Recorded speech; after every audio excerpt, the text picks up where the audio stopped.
comprends. Moi, je crois qu'il y a vraiment une obligation de transparence. J'ai aucune difficulté à dire à mes clients que j'utilise une IA. Au contraire, moi, je veux valoriser ma relation humaine avec mon client. Et si à côté, il y a des tâches qu'une IA fait aussi bien que moi, parfois même mieux sur, par exemple, une recherche, pourquoi je passerais 4 heures sur une recherche alors qu'aujourd'hui, une IA bien configurée, en 10 minutes, j'ai ma recherche avec une source fiable.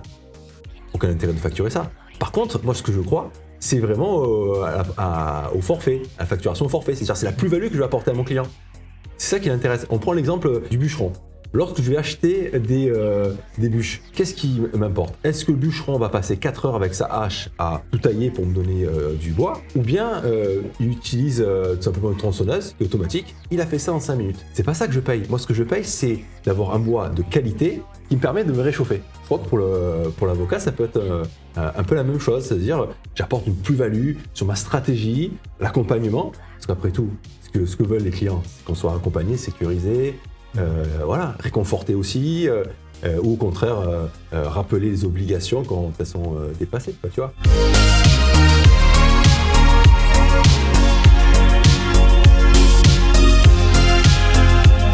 Ma position est de dire, j'utilise l'IA, bon, ça je me suis jamais caché là-dessus, est-ce que j'ai besoin spécifiquement d'informer mon client que j'utilise l'IA? Dans ce cas-là, si je le fais, pourquoi je dis pas que j'utilise la boîte Outlook, que je vais sur Dalloz, que j'utilise Microsoft, que mon PC c'est pas Mac, c'est un HP? Est-ce que je dois aller jusque-là? Tu vois, pour moi c'est cette cohérence-là. Est-ce que j'ai besoin de préciser que j'utilise les outils qui sont finalement nécessaires pour faire les prestations juridiques pour lesquelles il m'a mandaté? Alors c'est souvent le marché qui répond à cette question en fait. Là depuis à peu près 3 mois, il y a des recours qui pleuvent devant le premier président de la cour d'appel à Aix-en-Provence, puisque moi je suis du barreau d'Aix-en-Provence. Mais qu'est-ce qu'il se passe? C'est que les personnes contestent systématiquement des honoraires lorsqu'ils considèrent qu'ils ont été trop excessifs. Le fait d'informer le client que j'utilise un outil d'IA va déplacer le curseur en disant « Ok, j'utilise un outil d'IA, je fais gagner du temps, mais regardez ce que je vous ai apporté à la fin. » Et là, j'ai plus de contestation d'honoraires puisque je vais sur un forfait avec une plus-value. Donc pour toi, le fait d'informer le client qu'on utilise l'IA, c'est plus pour une question d'honoraire Aussi. que pour une question de transparence. Parce que moi, j'ai l'impression qu'on nous demande de dire on utilise l'IA parce qu'il peut y avoir des risques de violation de données personnelles. Mais là, pour moi, c'est autre chose. Non. Moi, je suis dans la transparence parce que j'ai une relation de confiance avec mes clients. Et c'est la base de tout. C'est-à-dire que si le client il a le sentiment que j'utilise des outils sans lui dire et qu'il croit que ça a une répercussion sur la facturation, j'ai une perte de confiance totale. Si au contraire, je lui explique que j'utilise l'IA, et en plus, moi j'ai une chance extraordinaire, je suis le premier avocat certifié en IA en France. C'est-à-dire que les outils que j'utilise, ils sont vraiment au top de ce qu'on peut faire aujourd'hui. Et ce qui me permet d'avoir une pénétration dans la recherche juridique à un niveau que d'autres confrères n'ont pas encore et qui vont acquérir au fur et à mesure des mois. Donc au contraire, pour moi, c'est un argument positif. Et pour l'avancer, il faut que je sois en transparence, donc je l'indique sans aucune difficulté. Tu irais jusqu'à où? Tu irais jusqu'à parler de la version de chat, par exemple, que tu vas utiliser, que tu utilises Claude ou ChatGPT ou de Doctrine, par exemple. Je sais que tu as fait une petite mention pour Doctrine sur certains de tes posts LinkedIn. Où va ton obligation de transparence à leur égard? Mon obligation de transparence, c'est de lui dire que j'utilise un bistouri.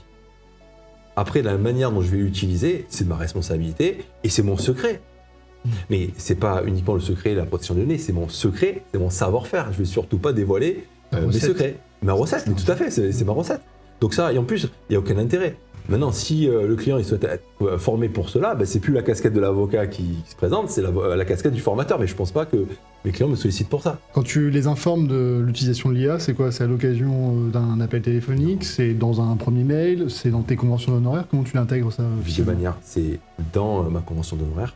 Parce que la convention d'honoraires est un contrat synalagmatique. C'est-à-dire que j'ai des droits et des obligations et mon client aussi.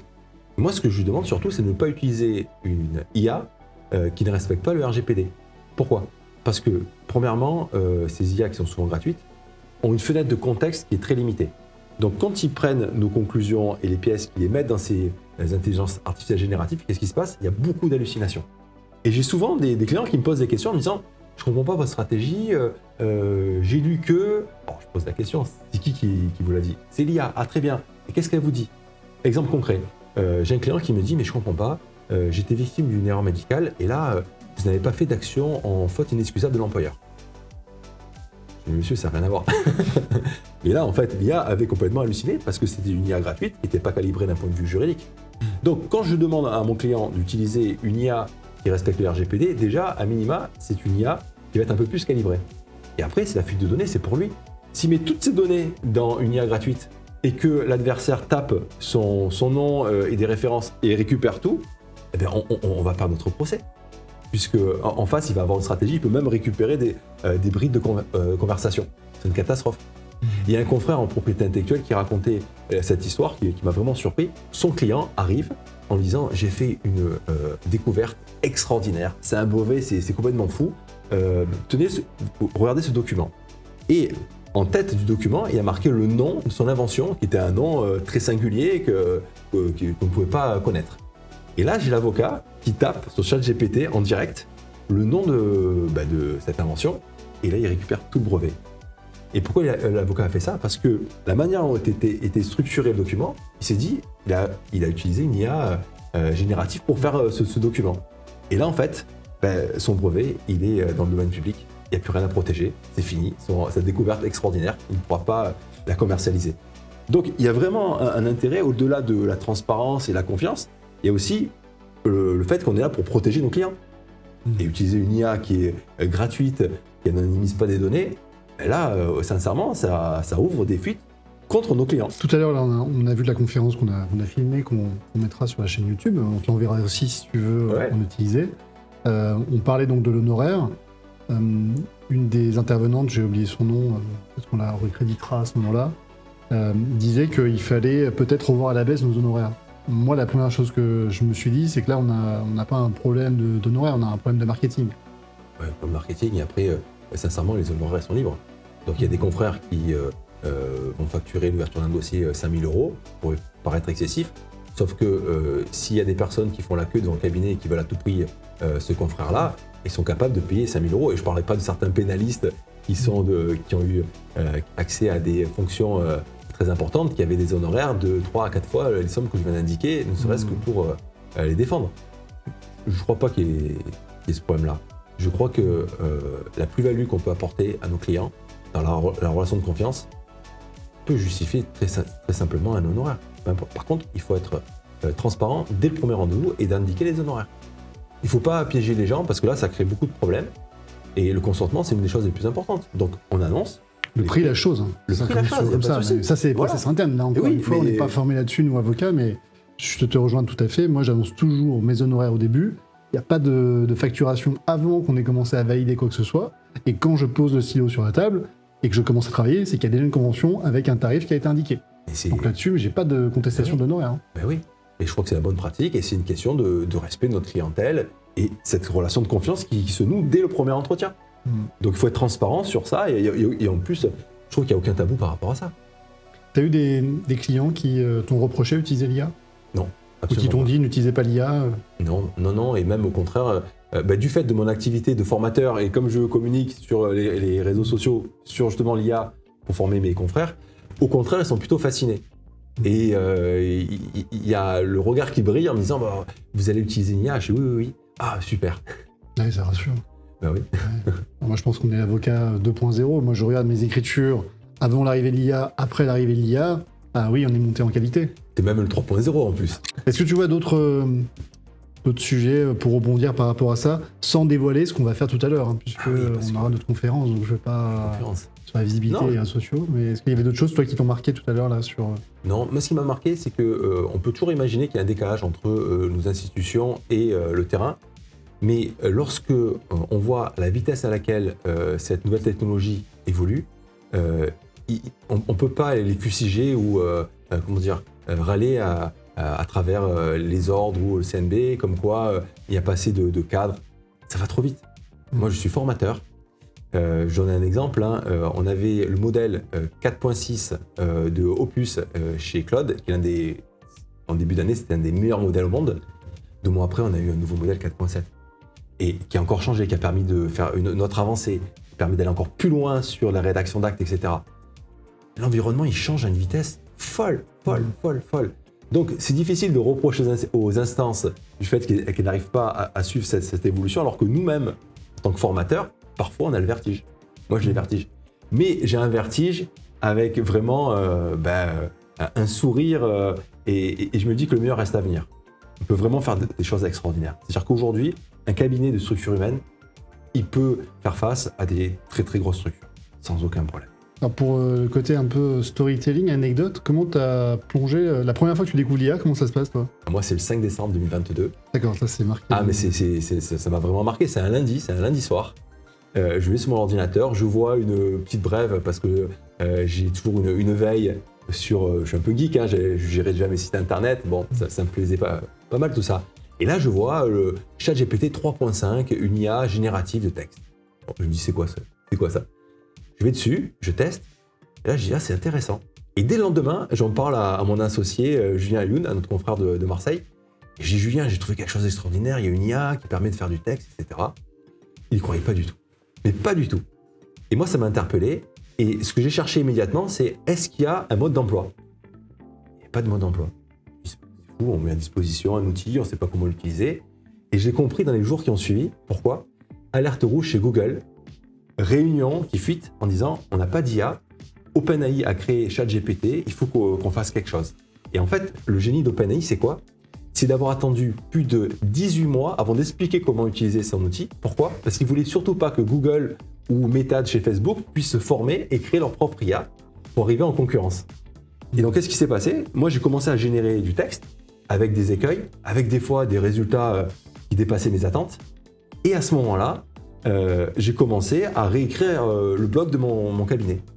Et là, ça a explosé parce que j'ai pu produire 4 fois plus de textes que je pouvais le faire avant. Avant, je passais mon samedi matin à préparer mon petit blog. Et là, le samedi matin, je préparais 4 textes.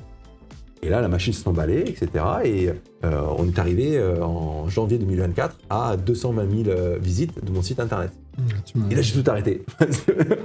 Je n'étais pas calibré pour pouvoir traiter autant de demandes.